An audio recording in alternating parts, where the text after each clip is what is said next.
ചോദിച്ചോളൂ.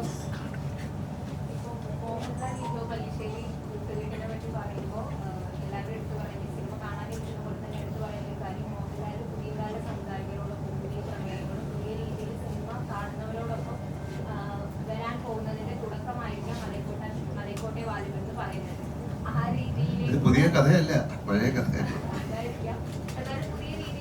പുതിയ രീതിയിൽ സിനിമ സമീപിച്ച ഒരാളാണ് അദ്ദേഹം. അതിലേക്ക് നമ്മളും ബ്ലെൻഡായി എന്നുള്ളതാണ്. അങ്ങനെയൊന്നും പറയാൻ പറ്റില്ല. ഇപ്പൊ അടുത്ത സിനിമ ഇത് കഴിഞ്ഞിട്ട് വേറെ സിനിമ ചെയ്തിട്ട് നിങ്ങൾ പറഞ്ഞില്ലേ നിങ്ങൾ തുടക്കമാണ്, അങ്ങനെയല്ല. ഇതിനൊരു സിനിമ വന്നപ്പോൾ എനിക്കത് ചെയ്യാൻ പറ്റി. വളരെ ഡിഫറെൻ്റ് ആയിട്ടുള്ളൊരു സിനിമ വന്നു കഴിഞ്ഞാൽ ചെയ്യും.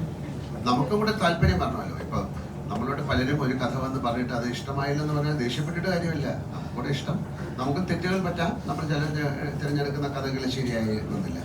പക്ഷേ ചില കഥകൾ വളരെയധികം നമ്മളെ എക്സൈറ്റ്മെന്റ് ഉണ്ടാക്കും. അത്തരത്തിൽ എക്സൈറ്റ്മെന്റ് ഉണ്ടാക്കിയ ഒരു സിനിമയാണ്.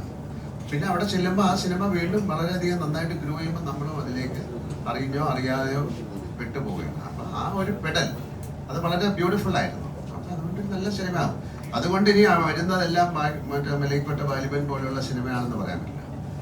ആസ് ആൻ ആക്ടർ എനിക്ക് കഥാപാത്രങ്ങൾ കിട്ടുക എന്ന് പറയുന്നത് ഒരു ഭാഗ്യമാണ്. അല്ല, ഞാൻ നാളെ എണീറ്റ് മലൈക്കോട്ട വാലിബൻ എന്നൊരു സിനിമ ചെയ്യണം എന്ന് ആഗ്രഹിച്ചാൽ പറ്റില്ലല്ലോ. It has to come to me. അതാണ് ആക്ടേഴ്സ് എന്ന് പറയുന്നത്. നമുക്ക് ചോയ്സ് ഒന്നുമില്ല, നമുക്ക് വരുന്നത് ചെയ്യണം. പക്ഷെ അതിൽ നമുക്ക് വളരെ നല്ല രസകരമായിട്ടുള്ള സിനിമകൾ വരിക എന്ന് പറയുന്നത് ഒരു ആക്ടറിനെ സംബന്ധിച്ചിടത്തോളം ഭാഗ്യമാണ്. അപ്പോൾ ആ ഒരു ഭാഗ്യമായിട്ടാണ് ഞാൻ ഈ സിനിമയെ കാണുന്നത്.